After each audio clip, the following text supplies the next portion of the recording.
দেখে চলতে পারস না? হ্যাঁ, রাস্তাঘাটে কেমন চলস? কিরে তুই আমার মালিকে, তুই কি অন্ধ? আমি অন্ধ না, তুই অন্ধ। তুই আমার মারছস না, কিন্তু আমি তোর মতো লাফাঙ্গা না।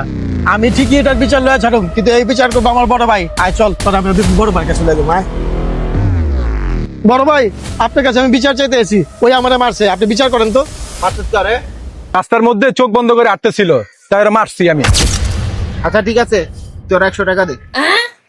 আমার কাছে তো ভাই এখন 100 টাকা হইব না ভাই। 100 টাকা না থাকলে তুই ওরা থাপ্পড় মার। থাপ্পড় মারবো যেহেতু টাকা নাই? আচ্ছা ঠিক আছে ভাই, থাপ্পড়ই মারেন। মার থাপ্পড়। মারলাম ভাই। মার। থ্যাংক ইউ বড় ভাই, আপনি লাগে ন্যায্য বিচারটা পাইলাম। मैं कुछ बोल ही नहीं सकता। 500 টাকা? থাপ্পড় অন্তরে খায় মারবো আলামতে। 500 টাকা আমি এবারে খরচ করে যাবো। দাঁড়া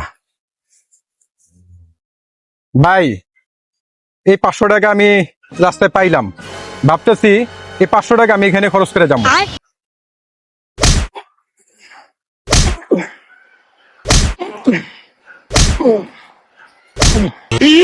এই ল, शाबाश बेटा। আরে 200 দিবি আর 300 তুই লবি।